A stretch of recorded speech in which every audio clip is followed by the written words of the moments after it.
supporting you in your dog parenting journey. The Dynamic Dog Owner with Debbie Potter.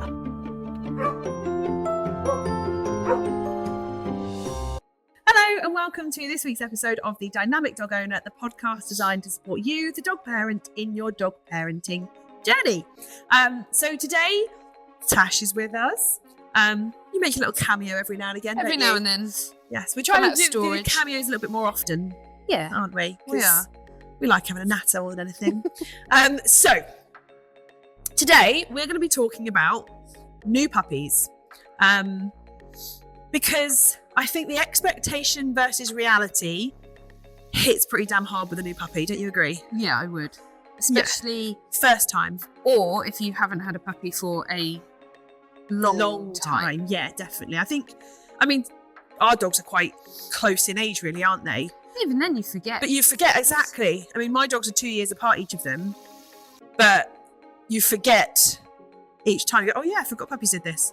I forget I need to get puppies in the summertime, not the winter time. Yeah, definitely makes it easier. I always seem to be a winter puppy person. I think it makes it harder, but hey, that's another topic for another day, right? So, expectation. What's the expectation when you get a new puppy?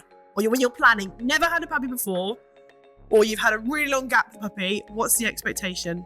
That they are just going to sleep and cuddle you all day long. Nice, that would be the dream, wouldn't it? That they will just go anywhere with you and be happy with it. They'll sleep through the night. Yeah. It will be that, like, perfect, my heart is now complete because you're here kind of thing. Yeah. And it's going to be really easy. They literally just eat and sleep and cuddle you. And yes, you expect a little bit of accident. You expect a little bit of sleeping through the night, but a little bit of biting, but sometimes it's a big bit of biting. Yes. And I think, again, the expectation is we expect that for a few weeks. Yeah. But then life will be back to normal. Yeah. And then reality hits. Yeah. And we find especially that a lot of people then go, I didn't expect this, or I didn't expect this to last for so long, and actually find the process of having a new puppy a lot harder than they expected. I think, personally, if you were to get a puppy, most people get puppies, let's say, 8-9 weeks old, give or take. Average, give or take. I think the first 2 weeks are easy. Oh, God, yeah. They sleep. It's when they hit that 11, 12, 13 weeks, 14 weeks where they've got more energy. Vaccinations, they've got more energy. They're starting to get a bit more confident Teething in the starts. environment. Teething really ramps up. Yeah. That's the tough bit. They're the harder weeks, I think, than when you first bring them home. And I think sometimes you almost get lulled into this false sense of security. And equally, the sleep deprivation kicks in. Yeah. And going back to your point of reality, you've been weighing on my floor for 2 weeks. Why haven't you stopped it now? Yeah. But in some cases. Again, most people will take a couple of weeks off work if they can. Yeah. Or expect to allow their lifestyle to change for a couple of weeks. And then obviously life goes back to normal. If you've got kids, generally people tend to get around the beginning of a school holiday, beginning of the summer holidays. So they've got time for it all to settle. And then you go back to normal. And it's really hard. Yeah. So I think, you're right. It's that combination of, you can read as many books as you like. People can tell you it's hard, but until you actually have the puppy living with you, it's very different. And we all know that most dogs aren't textbook. There's a thing they should do at the right time, but it rarely happens that way. You've then got, obviously, as you said, the stage of development. The first couple of weeks, they're snoozy, they're sleepy. Lovely. It is lovely. But then they start becoming a little bit more, I want more stimulation. And you get tired and life goes back to normal. And I think, every household is different. I think, again, you've got different situations whereby it might be just you or it might be just you and a partner. Yeah. Okay. You've then got the situations where it's you, partner and kids. And suddenly you've got puppy and kids to deal with. You've then got multi-dog household where you go, oh, so we're going to get along beautifully. That doesn't always happen. Yeah. That doesn't always happen. So I think there's obviously every situation is different as well in terms of how you expect it to go. And I think equally sometimes then that also feeds into how much time you have to commit yourself might be the wrong word, but to dedicate to certain things. And you'd expect it to be easier the more hands there are on deck. Yeah. But I found really interesting. So obviously this time around, Sherbet's now like 5 nearly, goodness. But he's the first time my mum's ever had a puppy, because we just decided it was the best thing for situation, her integrating him with our boys, etc. And so it's the first time she's ever had a puppy, and she's on her own, she's a widow. So you'd expect it to be hard. She said it was easy because she knew what had been done. Yeah. She knew that everything was on her. She When also did I? knew the rules, the boundaries that she wanted to put in place, and it was only herself that was doing it. Exactly. So there wasn't a, have you let him out? I thought you'd done it. Like in my house, Why have you is let he the on puppy sofa? out? I didn't want him on the sofa, but you want him Exactly. on the sofa. There's not that, well, are you going to feed him or am I Yeah. going to feed him? Have you done this? Have you done Yeah. that? When was the last time you took him out? There's no like communication breakdowns or, you know, lack of discussing plans when there's multiple people. Because let's face it, I mean, I know I've told you this, I'm probably told the podcast listeners this before. My dogs often, not often, but multiple times in their life have had 2 dinners. Oh, gotcha. Because I've fed them, and then Sam doesn't realise I've fed them, and he goes and feeds them, or vice versa. Yeah. It's normally the other way around because he does the washing up, and I don't really like doing washing up. So it's normally the other way around that he's fed them and been very efficient, washed the bowls up, and I've gone, oh, they've not had their dinner, and I come along and feed them again. Yeah. It's not the end of the world, but when you've got 2 people communicating, and you don't communicate because obviously life's busy and you just forget to tell each other every little move you've done, then it can get quite tricky. Yeah. So you'd think more people easier. And then again, if you've got kids, again, this is an expectation I find. You expect kids to actually help you. And when it's a novelty, maybe they do. When it's a new puppy for the first couple of weeks, maybe they do. That soon wears off. They're busy. They're doing their own thing. They don't want to let the dog out. They don't want to do anything. So you then feel a little bit of resentment, which I suppose kind of links in. If you've not listened to it before, we've got a previous episode, and it's about, I can't think what we called it, but it was something about should I persuade my other half to get a puppy? We kind of touched on that topic of expectation versus what family members are and aren't going to do in that episode. So check back at that one if you are still deciding. But yeah, obviously there's all that expectation. What do you think makes it hard? Harder than people imagine? I think pressure. I think it's the pressure of wanting to do the right thing. Yeah. Knowing what that is. Fair, yeah. Reading 10 million different views on that thing. Then going, oh my God, I'm doing it wrong. Maybe I should do it this way. Not then going, actually, that doesn't work for me. Let's do it another way. So then the consistency breaks down. So I think it's the pressure we put upon ourselves that make it hard. And I think for me, if I look at my 3, obviously I didn't have Coco as a puppy. I've only had the boys, Murphy and Barney, as a puppy. I think and I've spoken about this on a previous podcast, that when I had Murph, it was like, right, he was my first puppy because Rufus had been a rescue. So it was like, right, I'm going to do what things tell you to do, and he is going to do, he's going to be beautifully crate trained, and he's going to do this, and he's going to do that, and I'm going to do this, and I'm going to do that, and I can't remember all the things, but all the things that you feel you should do, and then it starts going wrong for whatever reason, and you go, oh, shit, I failed. Yeah. This time round, I went, you know what? Yeah, I'll try it. Barney's actually slept on the sofa since day 1. Why not? He was in our bedroom in a crate next to the bed. That lasted a long time. He actually did really well. I think I took the pressure off this time round. Now, some of that is confidence, I think. Puppy, 4th dog, confidence. Do you know what, actually, I'm going to do it the way that I want. And I think actually having more dogs, I was like, right, actually, my primary focus this time round was those 3 getting on, as opposed to achieving, I don't know, crate training or toilet training in the first week. Although I have to say, toilet training wise, he was been the easiest to toilet train. That being said, he did poo in the kitchen yesterday morning. But hey ho, that still happens. Fred's 4, and sometimes he still needs a little down parcel. with rain, I probably won't want to go poo in the garden either. And I sleep deeply. I don't hear it.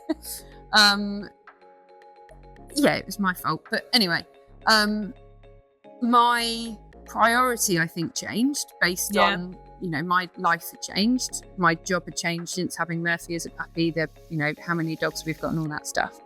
But I think I took the pressure off more this time and went, you know what, let's just see what he's like.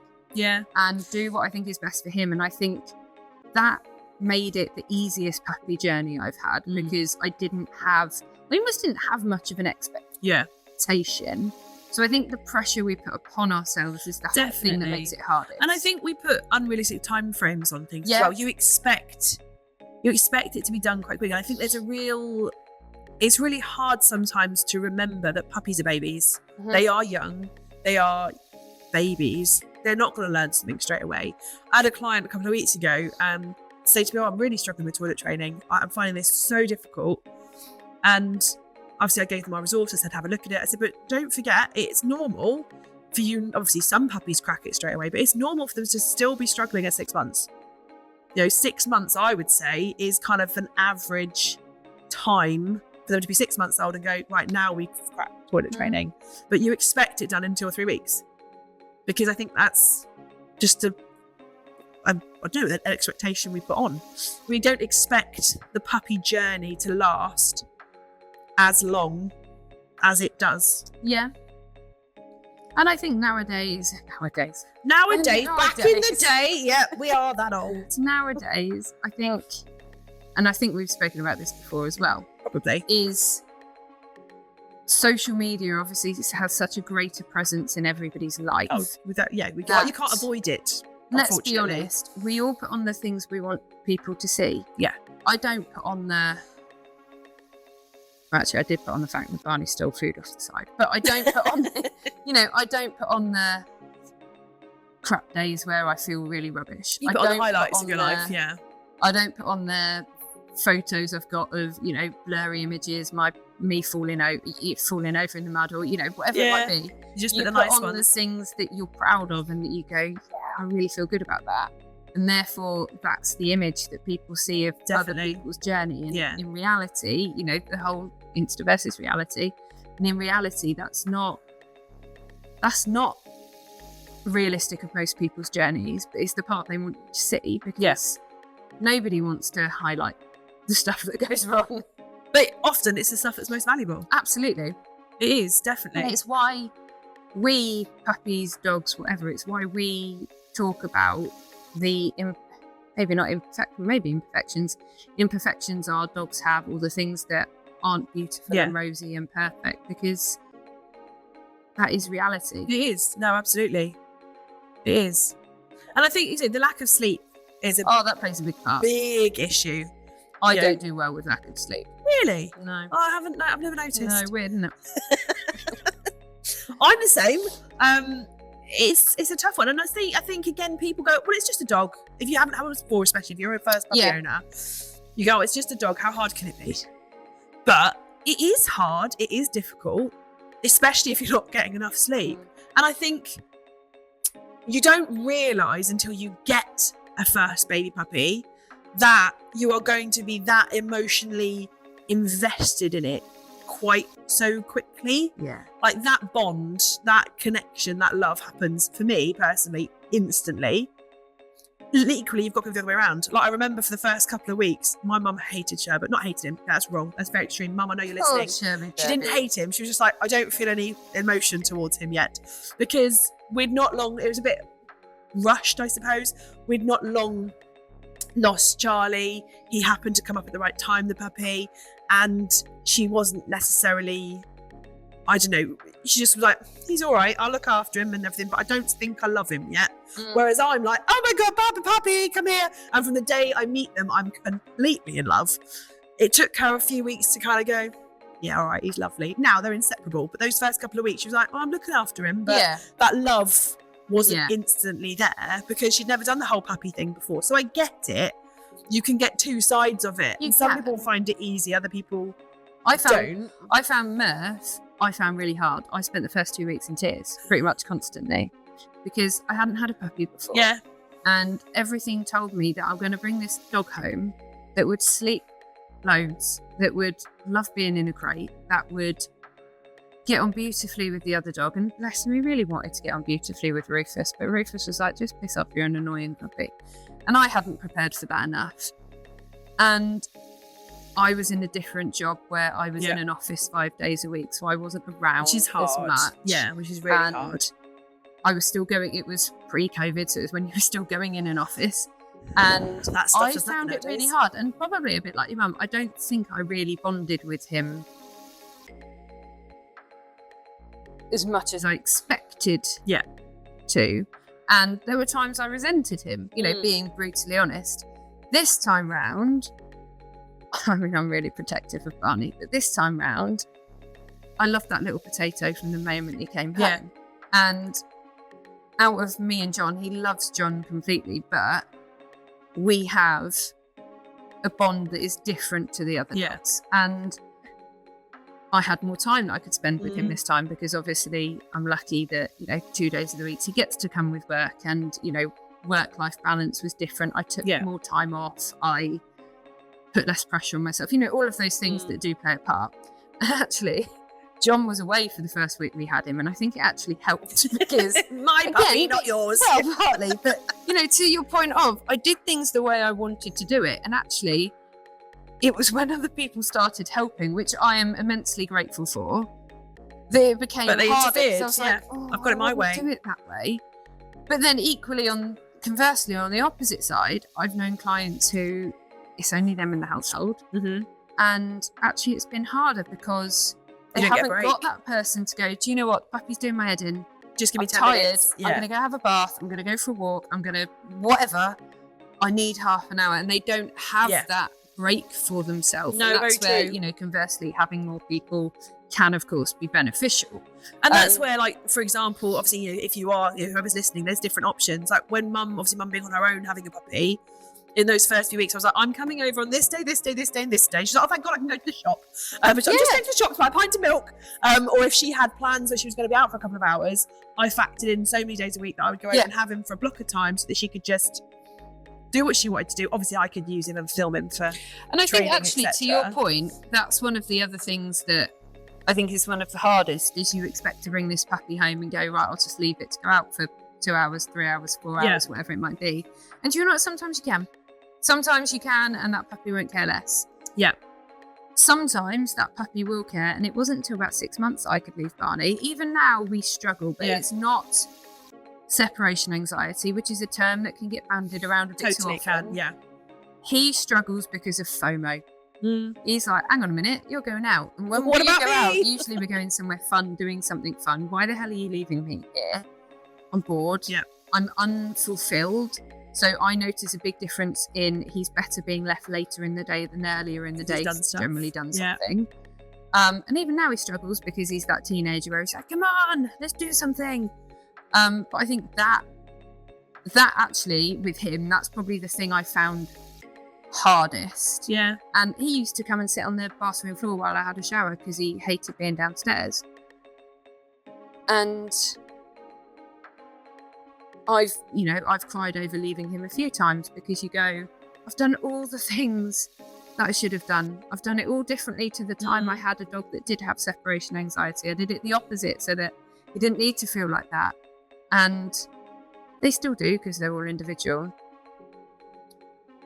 And having that support can be really useful because again, social media dictates that you can just do that.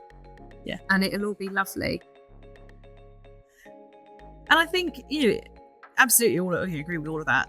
But it's hard, especially if you're a new puppy owner, it's hard to know what you need to do, what's right, what's not. You don't know what you're going to expect. Every puppy's different. Equally, if you've had a dog, a lot of people have a puppy, and crazy folk like us, we get multiple dogs and we just keep adding and having a few more. So there's not a long gap. I mean, I've gone 5 years nearly without a puppy now. I so need a new puppy, but I just don't need a puppy. No, you've got catnip. Shh, that's another topic for another day. The cats. We might have a new theme to the podcast. The dynamic cat owner. I'm dreading it. Okay. Teaser. Listen in a few weeks' time. How to integrate your dogs with a cat. But you've also got people who have one dog and one dog only, and then when sadly they lose their dog, they then get a puppy. And I think that is a massive transition and a hard expectation for people as well. So many different reasons. You obviously go, oh yeah, I had a puppy before, but that was potentially 12, 13, 15 years ago. And I think, you know, I can't remember if, I know Sam's obviously done a podcast about, well, it's not live yet, but yes. Sam will. It might be around this time. It's either a few before or a few after. We had, you had Dignity on last. We did about about crematorium and cremation and things. Yeah. But if I think back, goodness, it'll be 4 years this summer to when we lost Rufus. I remember being in here with you one Friday afternoon, and it was about 2 weeks after losing him, and just bursting into tears and saying that I absolutely hated and resented everything about Murphy and Coco. Obviously I didn't, I loved them dearly, but at the time, grief plays a funny thing, because they didn't do the things that he did. They were not, they didn't have the characteristics that he did. Yeah. They were not him. And sometimes, you know, we've seen it with people that have a puppy and go, oh, my last dog was like this. And then this new puppy being different and going, God, I really miss that. Yeah. Or why don't they do the thing that other dog did? Yeah. And it's really hard. And obviously you've got, you know, some people, and there's no right or wrong, everyone's different, but some people get their puppy quite quickly after losing a dog. Some people wait 3 or 4 months or years between. You're at different journey of your grief in terms of, you know, how you are coping with losing your dog. You then bring in this bundle of fluff. People forget, you know, in that time, they go, oh, it wasn't this hard last time around. Yeah, but you're potentially 12, 15 years older for one. Mm-hmm. And we all know how that feels. You know, I'm definitely not the person I was 15 years ago. You know, our physical, mental state, physical awareness, you know, whatever changes. So we may not be physically or mentally capable of doing what we were or in the same headspace as we were that time ago. You expect your puppy to be like your old dog. You forget in that time how hard a puppy can be. And I think it's how much they rely on you. Yeah. You know, again, if I look back, we got Coco when we knew Rufus was diagnosed with being terminally ill. And it was always on the condition that they got on and it didn't stress him out. And they didn't. And they got really partly because she was older, they were very similar actually. But had I got a puppy at that time to go, awful, yeah, I would have found that hard. He would have found that hard. Yeah. The puppy would have then found that hard. And obviously, yeah, I think one of the big things I think with puppies is, and it's hard, especially if it's your first, is sometimes ignoring what people tell you. I've got very good at it this time round. Easier said than done, ignoring what people tell you and going, do you know what, that's lovely, thank you for your opinion, but actually that doesn't work for me. Yeah, I'm doing it my way, and the way that works for me, my family, my household, my dogs, whatever, and doing what you believe is right for you and not what your postman, your mum. And as a brand new puppy owner, that is really hard to do because you haven't got the knowledge, say, that we have. Obviously haven't had multiple dogs before, so it is super duper hard because you try and take every bit of advice you can get. And let's face it, even us, I might give someone a piece of advice and it might not work for them in their household, and that's fine. Yeah, what works for me doesn't work for you. Completely. Yeah, totally. So it's definitely, I think,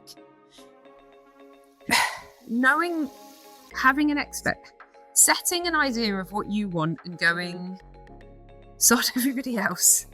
It's my puppy. Yeah. And this is the way it works for me. Definitely. So in those first couple of weeks, when you've got this new bundle of fluff and you're finding it really hard, it's normal to feel really bloody tired. Mm-hmm. It's normal to cry. Mm-hmm. It's normal to 1 minute look at that puppy and go, oh my God, I love you. And the next minute to go, why the hell did we get it? Really, isn't it? Yeah. It's normal to feel overwhelmed. Mm-hmm. It's normal to feel like you're doing an absolutely terrible job and you're getting everything wrong. It's equally normal the next day to feel like you're absolutely smashing life and it's doing really well.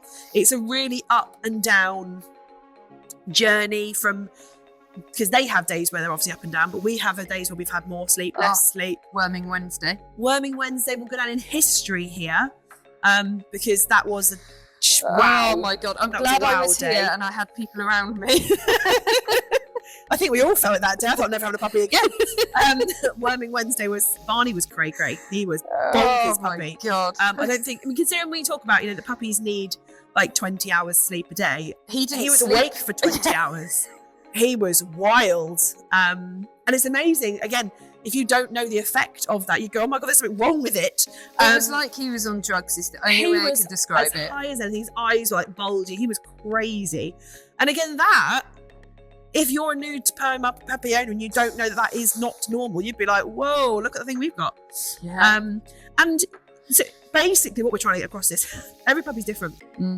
It is normal to not have that first 2 weeks, 6 months to not go how you expect. We often all get a puppy with the expectation of certain things, and very quickly we realise that expectation is not going to happen within the next 2 weeks. It's going to be maybe 2 years. It's going to take them a while to get there, but it's really normal to have all these mixed emotions, to feel overwhelmed. I remember, I've talked about it on the podcast before, look back at a previous episode, I think the one about Rem. We always joke and say, how did we ever think about rehoming him? But we did. It wasn't a very serious conversation, but it was a conversation that we said, shall we? Sam went, I don't think we're right. Conversation about Rufus when we discovered he couldn't be left. Yeah, because it was hard. Seriously, but half. Yeah, exactly. Seriously. That's what we talked about because Rem, again, listen back to Rem's episode if you haven't listened to it before, but he couldn't be on his own from I realised on day 2 we had a bit of an issue because if I so much as left the room, he would scream, panic, wee, poo, and have a full-on emotional meltdown. And that lasted for 7 months. He was by my side, glued to my side.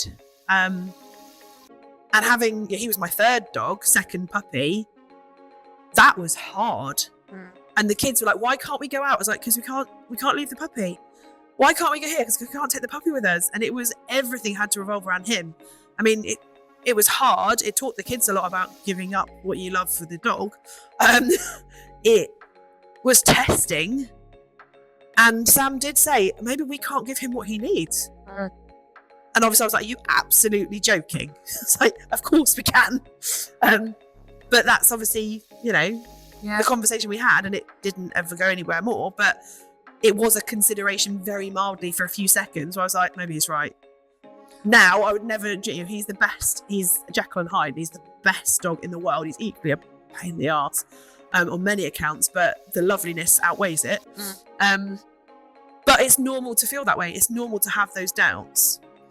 I think if I looked back on the first 2 weeks and could give any advice on how I would say to cope with the first 2 weeks, it would be book as much time off work as you can, which obviously differs for everybody. Definitely. It's easy. If you can do it, great. It's okay to sit on the sofa for hours at a time, cuddling a puppy. Do nothing. Yeah. Do nothing. Just watch them sleep. But encourage them to sleep. Sleep is more important than we realise. All joking aside, actually sitting on the sofa and doing nothing and teaching them to switch off becomes an invaluable tool later down the line, especially when they become teenagers. I'm a strong believer in, if you can teach a puppy how to switch off from day one, you're onto a winner. Definitely. Set an alarm for going out and toilet training because it's amazing how the day will disappear from you. I always have Alexa set an alarm 45 minutes. Yeah. Then for 45 minutes we're in the garden. Yeah. Stock up on natural chews. Definitely. Have Game them everywhere, changer. in every pocket. Have, while you're waiting for your cup of tea, do teeny tiny training sessions of just teaching them their name or whatever it might be. For me, don't focus on the obedience. It's a completely separate subject altogether, and I'm not going to go into a rant about it, but forget about spending hours teaching them how to sit.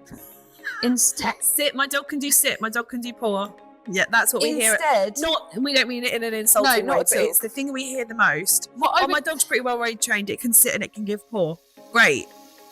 But it can't do many other things. I would say think about what you want. So, for example, for me, this time round, I wanted a dog that could chill with my other two at home, that would settle in with them. Hence, my priority with Barney was actually integrating him into the household rather than lead work, recall, sitting, whatever it might be. Think about what is important to you. If you've got kids, teaching them to switch off is one of the best things you can do. Kids are going crazy. It's important. Yeah. Have one of you on kid duty, one of you on puppy duty. but think about what is going to be beneficial for your lifestyle. Nobody cares when you come to puppy class if your puppy's never been on a lead before, if they can't sit, we don't care in the slightest. But I would say, think about what you need and want from your household and focus on that, not... You've got years to teach a sit, a down, a paw, and you roll over, and you can. They're absolutely. not time sensitive, are they? You can teach those things when your that's puppy's not 6 to months say, old. Again, a sit might be important to you, and that's absolutely fine. But think about what is important to you and focus on that in the first 2 weeks and settling them into the household, rather than lots of. I don't like the term, but lots of obedience, because hate that word. That can come.